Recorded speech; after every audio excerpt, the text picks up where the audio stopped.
नमस्कार, स्वागत है आप सभी का हमारे इस चैनल पर। आज के इस वीडियो में हम लोग पढ़ेंगे 12वीं शताब्दी में उत्तर भारत की सामाजिक स्थिति। ओके, 12वीं शताब्दी में उत्तर भारत की सामाजिक स्थिति कैसी थी, इस वीडियो में हम लोग जान जाएंगे।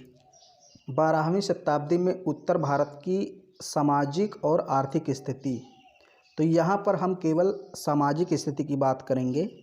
आर्थिक स्थिति की बात हम लोग दूसरे वीडियो में करेंगे। ओके, आज हम लोग बात करेंगे उत्तर भारत की सामाजिक स्थिति की। 12वीं शताब्दी का भारतीय इतिहास में बहुत महत्व है। इस शताब्दी के बाद ही प्राचीन भारतीय इतिहास का अंत होता है और मध्यकालीन भारतीय इतिहास की शुरुआत। 8वीं शताब्दी में अरबों के आक्रमण के साथ ही मुस्लिम आक्रमणों का क्रम शुरू हो गया। 11वीं शताब्दी में महमूद गजनवी ने आक्रमण किया और 12वीं शताब्दी में मोहम्मद गौरी ने आक्रमण किया। मुस्लिमों के आक्रमण के यानी मुस्लिमों के भारत आगमन या भारत पर आक्रमण के साथ ही भारतीय समाज में एक नवीन सामाजिक व्यवस्था का विकास हुआ। तो पहले इतने का मतलब समझ लीजिए। देखिए, 12वीं शताब्दी बहुत महत्वपूर्ण कड़ी है। ये प्राचीन इतिहास और मध्यकालीन इतिहास को जोड़ती है। क्यों? क्योंकि 12वीं शताब्दी से क्या होता है कि जो प्राचीन इतिहास है, प्राचीन भारतीय इतिहास, उसका अंत हो जाता है और मध्यकालीन भारतीय इतिहास की शुरुआत हो जाती है 12वीं शताब्दी से। ओके, तो प्राचीन इतिहास मध्यकालीन इतिहास के बीच की कड़ी है 12वीं शताब्दी। अब जैसे 8वीं शताब्दी में अरबों के आक्रमण के कारण मुस्लिम आक्रमणों का क्रम शुरू हो गया। अब हुआ क्या, 712 ईस्वी में, ओके आप सभी लोग जानते हैं, 712 ईस्वी में एक अरब आक्रमणकारी था मोहम्मद बिन कासिम। मोहम्मद बिन कासिम ने 712 ईस्वी में भारत पर सफल आक्रमण किया। हालांकि आक्रमण बहुत पहले से हो रहा था, लेकिन वो सारे आक्रमण सफल नहीं हुए। तो 712 ईस्वी में मोहम्मद बिन कासिम ने भारत पर सफल आक्रमण किया। 712 मतलब 8वीं शताब्दी। ओके, तो अब जैसे ही उसने आक्रमण किया, उसके बाद क्या हुआ कि आक्रमणों का क्रम शुरू हो गया। मतलब उसके बाद लगातार आक्रमण भारत पर होते रहे। तो अब धीरे धीरे 11वीं शताब्दी आई, तो इसमें महमूद गजनवी ने भारत पर आक्रमण किया। आप लोग सभी लोग जानते हैं महमूद गजनवी के बारे में। उसने 17 बार भारत पर आक्रमण किया था। ओके, महमूद गजनवी ने, गजनी से आया था, 17 बार आक्रमण किया। 16वां आक्रमण सोमनाथ मंदिर पर हुआ। 1025-26 के आसपास का जो आक्रमण है सोमनाथ मंदिर पर हुआ, 16वां आक्रमण था। तो उसमें काफ़ी ज़्यादा धन वो सोमनाथ मंदिर से लूट कर ले गया। तो 11वीं शताब्दी में महमूद गजनवी ने आक्रमण किया। 12वीं शताब्दी में फिर आप लोग जानते हैं मोहम्मद गौरी आता है। ओके, 1191-92 में तराइन का प्रथम और दूसरा युद्ध होता है। तराइन के प्रथम युद्ध में तो मोहम्मद गौरी पृथ्वीराज चौहान से हार जाता है, लेकिन तराइन का दूसरा युद्ध जो होता है 1192 में, उसमें मोहम्मद गौरी पृथ्वीराज चौहान को हरा देता है। फिर इस प्रकार भारत में मुस्लिम सत्ता की स्थापना हो जाती है। उसके बाद जो दिल्ली सल्तनत की शुरुआत है वो हो जाती है, यानी कि कुतुबुद्दीन ऐबक शासक बनता है। फिर आगे पूरा लंबा क्रम चलता रहता है। तो इससे क्या हुआ कि मुस्लिमों के आक्रमण के समय या इसके साथ ही भारत में कई सामाजिक परिवर्तन हुए, यानी समाज में कई नए वर्गों का उदय हुआ। किसी की स्थिति अच्छी हुई तो किसी की बहुत ख़राब हो गई। तो वही चीज़ हम लोग को जानना है कि 12वीं शताब्दी में उत्तर भारत की सामाजिक स्थिति थी कैसी। ओके, यहाँ देखिए 12वीं शताब्दी में उत्तर भारत की सामाजिक स्थिति। 12वीं शताब्दी में समाज निम्नलिखित वर्गों में विभाजित था। सबसे पहले जो आता है सामंत वर्ग आता है। ओके, हर्षवर्धन के समय से 12वीं शताब्दी तक भारत में सामंतवादी समाज व्यवस्था का विकास हुआ। सैनिक अथवा प्रशासनिक अधिकारियों को उनकी सेवा के बदले में राजाओं द्वारा भूमि प्रदान की जाती थी। पहले मैं पढ़ देता हूँ फिर समझाता हूँ। उस भूमि का प्रशासन सामंत द्वारा ही चलाया जाता था। इसके बदले में वह राजा को सैनिक सेवा एवं एक नियत धनराशि देता था। सामंत लोग राजा द्वारा प्रदान की गई भूमि में दासों, गरीबों तथा कुछ श्रमिकों द्वारा बेगार लेकर कृषि करवाते थे। इन सामंतों का खान पान एवं पहनावा काफ़ी अच्छा होता था। वे हरम में अपनी कई स्त्रियों को रखते थे, भोग विलास में लिप्त रहते थे। सामंत लोग एक और वैभव विलास में लिप्त थे, तो वहीं दूसरी ओर वे भ्रष्ट एवं तानाशाह भी थे। अब देखिए, जैसे होता क्या था कि हर्षवर्धन के समय से लेकर, यानी प्राचीन काल में जब हर्षवर्धन का शासनकाल था, तो उस समय से लेकर 12वीं शताब्दी तक भारत में सामंतवादी व्यवस्था का विकास हुआ। ओके, तो अब सामंतवादी कौन थे? जैसे एक प्रकार के जमींदार होते थे, जैसे ये राजा के दरबार में होते थे, उन्हीं के दरबार में राजा को सलाह वगैरह देते थे। तो राजा क्या करता था, इन सभी को नगद वेतन देने के बजाय एक क्षेत्र दे देता था। क्षेत्र मतलब भूमि का कोई टुकड़ा दे दिया और कह दिया कि यहाँ से आप मुझे निश्चित रकम यानी टैक्स वगैरह देते रहिए, बाकी इस पर अपना शासन कीजिए। ओके, तो राजा क्या करता था, सैनिकों या प्रशासनिक अधिकारियों को उनकी सेवा के बदले में कुछ भूमि प्रदान कर देता था। अब उस भूमि का प्रशासन वो सामंत चलाता था। ओके, अब वहाँ पर जो टैक्स वगैरह मिलता था उसमें कुछ भाग राजा को देता था और खुद रखता था।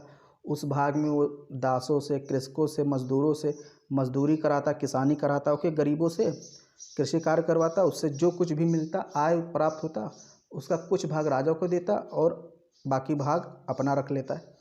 तो ये थी सामंतवादी व्यवस्था। अब ये सामंतवादी थे, ये थोड़े उच्च वर्ग के लोग थे। ओके, इनके पास पैसा ज़्यादा रहता था, तो अच्छे से खान पान इनका रहता, पहनावा भी अच्छा रहता था और दरबार से एक कांटेक्ट भी रहता था। ओके, तो ये अपने हरम में कई स्त्रियां भी रखते थे। हरम मतलब एक, आप कह सकते हैं जैसे जो राजा महाराजा उच्च वर्ग के लोग होते थे पहले के समय में, वो एक प्रकार से वैश्यालय तो नहीं कह सकते, लेकिन वैश्यालय जैसा होता था जिसमें कई स्त्रियां होती थी और उनके साथ ये अपना भोग विलास में लिप्त रहते थे। ओके, और ये भाई भ्रष्ट भी हो गए थे, ज़्यादा पैसा आने लगा तो भ्रष्ट हो गए, तानाशाह हो गए, मनमाने ढंग से कर वसूलते थे, टैक्स वगैरह। ओके, तो ये सामंत वर्ग थे, इनकी स्थिति काफ़ी ज़्यादा सही थी और ये खूब ज़्यादा जनता का शोषण करते थे। तो समाज में पहला वर्ग कौन था? सामंत वर्ग।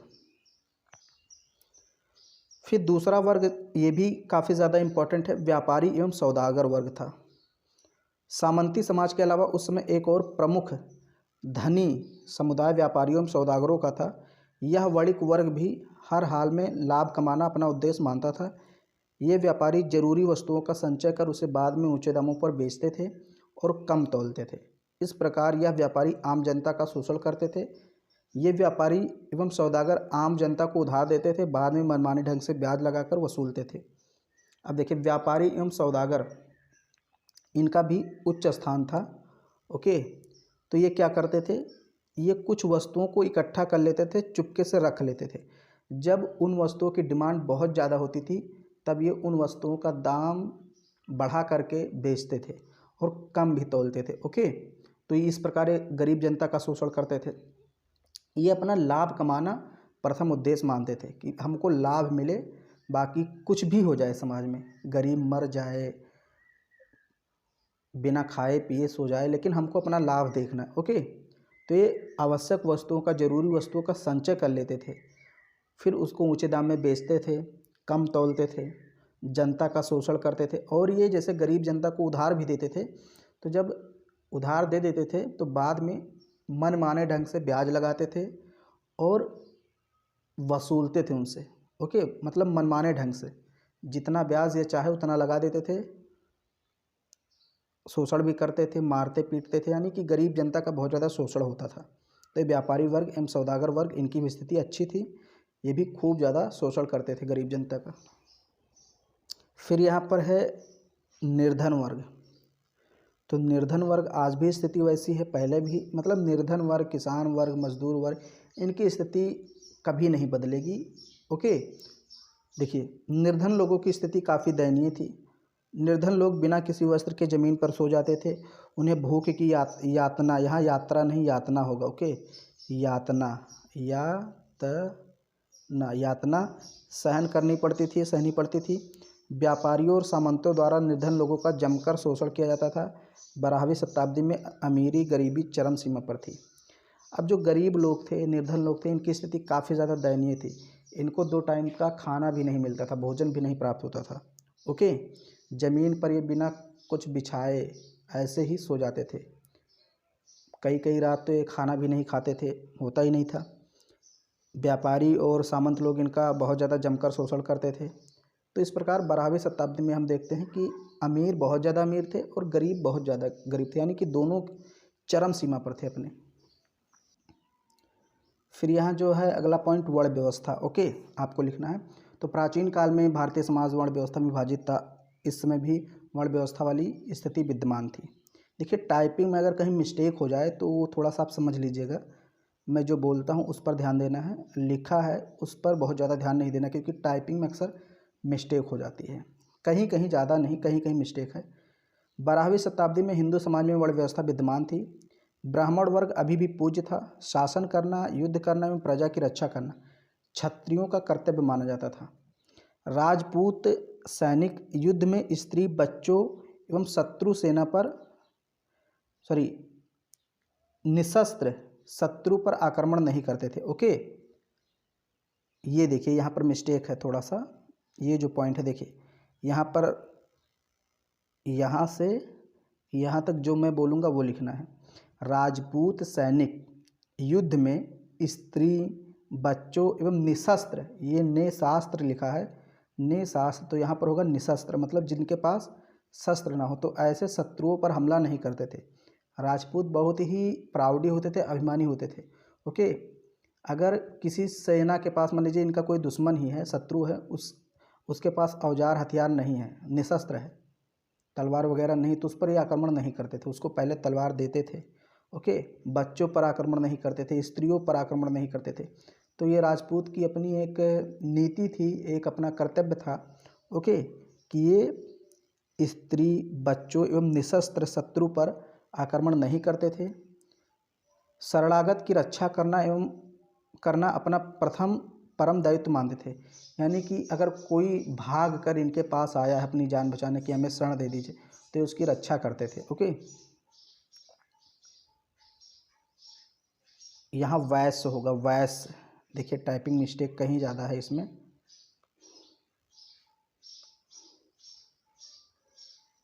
वैश्य वर्ग के लोग, तो मैंने बताया जो ब्राह्मण थे वो पूज्य था, उनकी पूजा होती थी, पूजा पाठ पढ़ाने का काम करते थे। ओके, जो क्षत्रिय वर्ग था उसका काम था युद्ध करना, प्रजा की रक्षा करना, और जो वैश्य वर्ग था वो व्यापार, कृषि एवं पशुपालन में लगा हुआ था।